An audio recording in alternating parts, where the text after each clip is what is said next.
Hello guys, Ryan Ho back for another video. Today I want to talk about a really good IEM that's actually good for competitive gaming. They even market it for gaming as well as honestly music listening. So we have the Simgot EW300. This thing has 3 drivers, so it has a dynamic driver that plays not only the bass but also plays the mid-range, giving it a nice like thumpy bass with a very nice like I guess people would say a tactile mid-range, but you can really feel it a lot. And then it has what they call a piezo driver as well as a planar or microplanar driver playing the treble. So it has this very detailed, refined treble as well. So I feel like that adds a lot to the experience of this IEM. But the thing that I think that makes it so interesting is that it has these 3 drivers and it comes in a price of $70 with the normal version. And then it also comes with a price of $80 if you want to get the DSP version, which essentially means you get a microphone. It comes with a USB-C, plug it into your phone or your computer directly instead of the 3.5mm version. And the DSP is essentially, it gives you equalization, but it does slightly tune the IEM a little bit through the cable to make it more, I guess, to their target or a little bit more refined.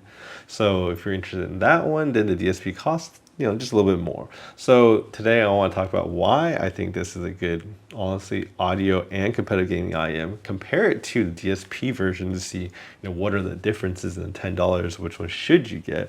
And also answer another question, which is simply, we have the Simgot EM6L. This is like basically like the best IEM from like last year. A lot of people talk about this. It's very hyped.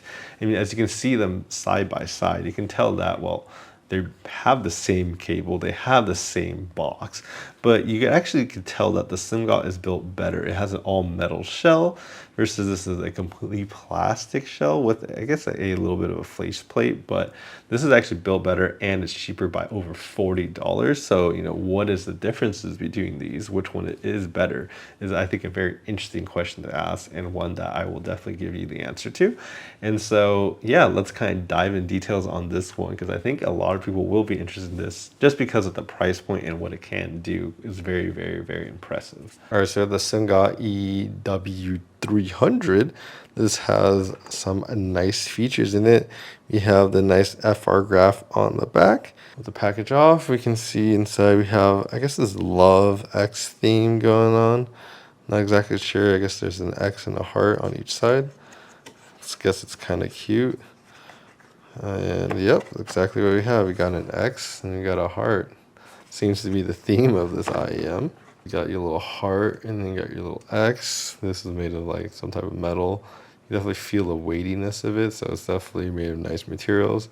It doesn't really feel like it's cheap. I mean, you can just see how shiny that is. Definitely has a nice kind of build to it. And the case, this is a very standard Simgot one. This looks like exactly like the EM6L. In fact, this cable looks exactly like the EM6L, honestly. At least the same type of color and shade to it. And then we have some, I guess, the tips. They have different FR graphs, so you can see we have those different tips that we can install.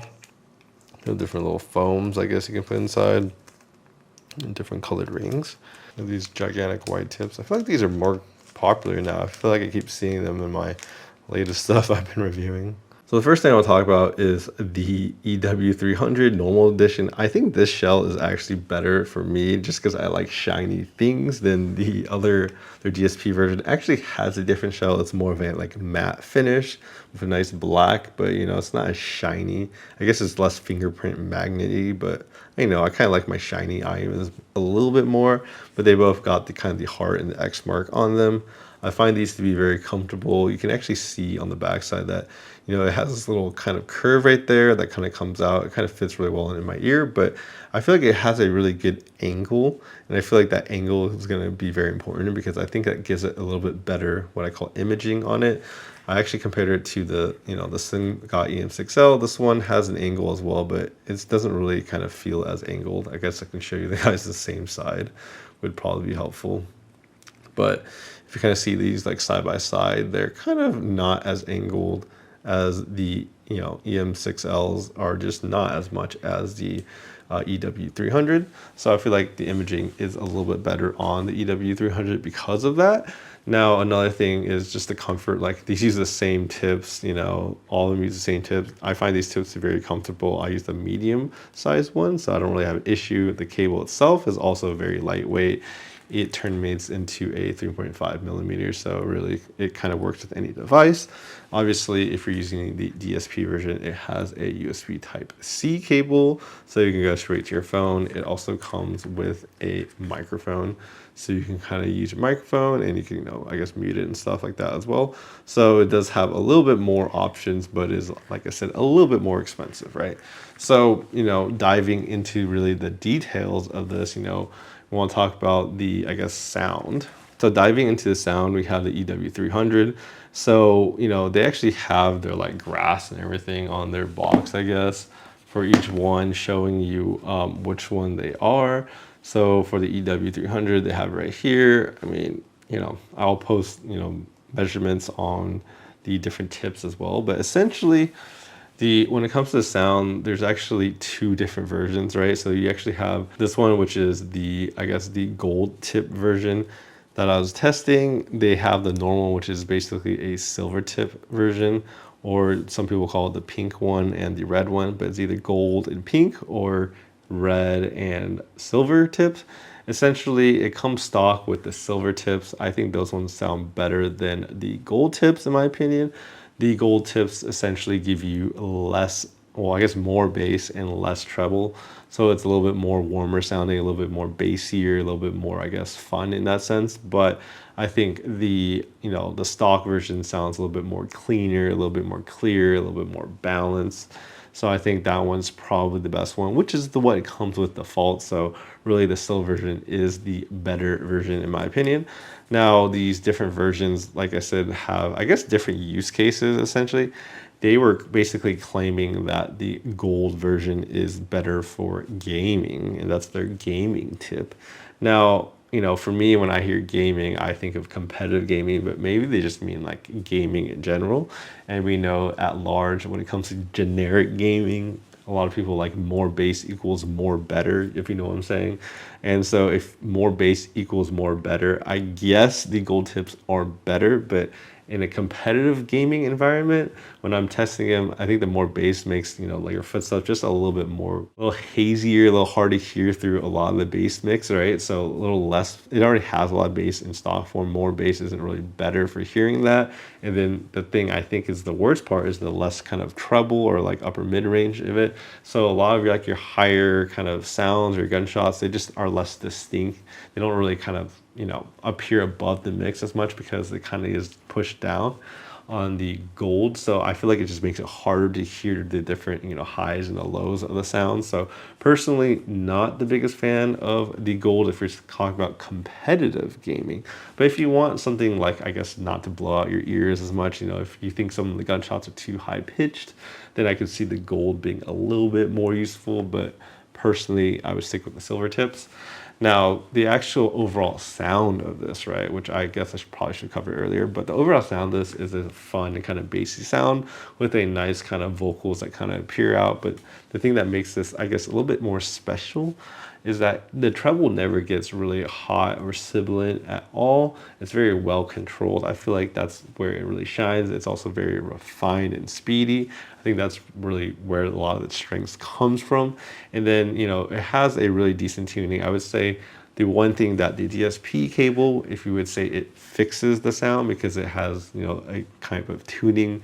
What I noticed is that when you go to DSP cable, they kind of lowered the bass, so they wanted less bass, and then they wanted to push forward the vocals a little bit more, I feel like. So you can definitely hear a little bit more like the treble and the upper mid range just sounds a little bit more forward, a little bit more complete, I guess, in that sense. So if you want a little bit more vocal forwardness, I would say this is not that far back behind, but it's just, the EM, the EW300 DSP just has a little bit more vocal. So if you're looking for those slight changes, then I would go for the EW300. I feel like it's the more, I guess, target, a little bit more boring type of sound. I actually prefer the 3.5 millimeter personally, but I feel like there's a few reasons why. One, there's more bass, so I feel like it sounds a lot better.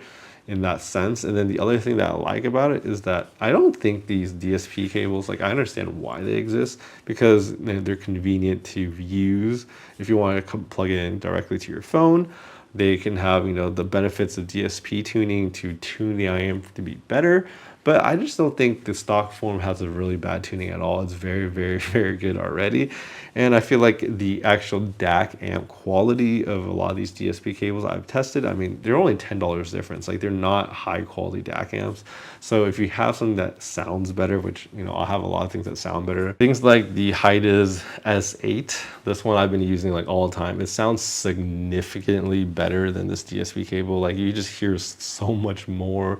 It's just like so much cleaner and clear. I feel like you really can get the most out of this IEM by using a better DAC amp, in my honest opinion. So that's why I prefer using a wired. Now I'd also understand that like a lot of people don't have all the same stuff as I do and gotta spend more money. So getting a DSP cable might just be the easiest option, I think, going forward for a lot of people. But for me, I think I'm a little bit too hardcore of an audiophile, so I prefer the 3.5 millimeter, right? So really, I think those are the different changes. I do think this version is, like I said, the most refined, right? So now the next question we have to answer is the EM6L, which is $110 from the same company with basically the same accessories, right? Is this better or worth the upgrade, or is it really an upgrade, right? Because honestly, the build quality of the EM300 is just like better. It's flat out just better. Even the shape of it is better. Like you can just tell from the back that like this actually contours to your ear, and yeah, it's just shaped better and it fits better. So like I feel like it's a no contest in terms of build quality. Now, in terms of sound, they have a little bit of differences. So the biggest difference are the thing that I didn't like about the EM6L, which is just a very slight sibilance on it. The treble is just slightly emphasized, so you're gonna hear that a little bit more. So when it comes to like, some gunshots or a higher frequency, they just might come across a little harsh sometimes. Versus this one is just a little bit more well controlled. You don't really get that harshness coming through. So it just makes it a little bit of an easier recommendation for most people for the EM300. Now, the thing that I noticed that the Simgot is better than the EW300 is that the mid-range of this is just, it has, the dynamic driver playing not only the bass but mid-range. And I actually did notice that the mid-range did sound clear on the EM6L. It has the kind of 4 BA drivers. So the BA drivers do, I feel like, have better detail and better resolution in the mid-range specifically. But then I feel like when you get to the treble, it's just more to do with the tuning. But I think the EW300 is a better, kind of cleaner experience in the treble, and I enjoy it. And then when it comes to bass, the EM6L is a more of a balanced, a little bit more of like a, I guess, neutral, less bassy type of IEM. So I think the EW has just a lot more bass in general. So if you want more bass and more fun, I guess the EW300 is just a more fun IEM in general, down low. So I do enjoy that part about it as well. So honestly, besides really the mid-range that you might get a little less detailed in this, everything else seems like an upgrade to me because, the other thing I really like about this IEM is the competitive gaming performance. I feel like this one takes it to like the next level, in my opinion. Like I was testing it and I was like trying really hard not to shill it, but like I honestly think like from what I was testing, like I can hear exactly where people are, like behind walls. Like I can close my eyes and know exactly where they are. Like I would probably rank this honestly like a 9.5 out of 10. I won't give it 10 out of 10 because I gotta leave some room for some improvement or something. But like this is like honestly no problem. I can tell exactly where they are. I can tell the distance in front, the depth of perception of it. So like honestly, when it comes to just like gaming and imaging, like this thing is fantastic. Like there's really, really fantastic. Now this is also very, very good, but I did find and I did notice that it is actually better on this one. So, that's kind of my conclusion for that. So when it comes to just recommendations, right? So I think at $70, this is a very, very good value. This is really, honestly, very affordable. It comes with swappable tips that you can change out. And so honestly, you basically get the whole package. You get something that's built really nice, that looks really nice, that has everything, and it's not too expensive, and it performs really well. So this is honestly an easy recommendation from me. So if you guys are interested in picking one of these up, I do have links down below to Linsol, who sent this out for this review. So as always, I enjoy working with Linsol, and you know, you guys can go over there to purchase it if you guys are interested in it. Help support not only me, but them as well. So yeah. Anyways, I hope you guys enjoyed this video. Please like and subscribe down below. Helps my videos out, and I'll see you guys in the next video.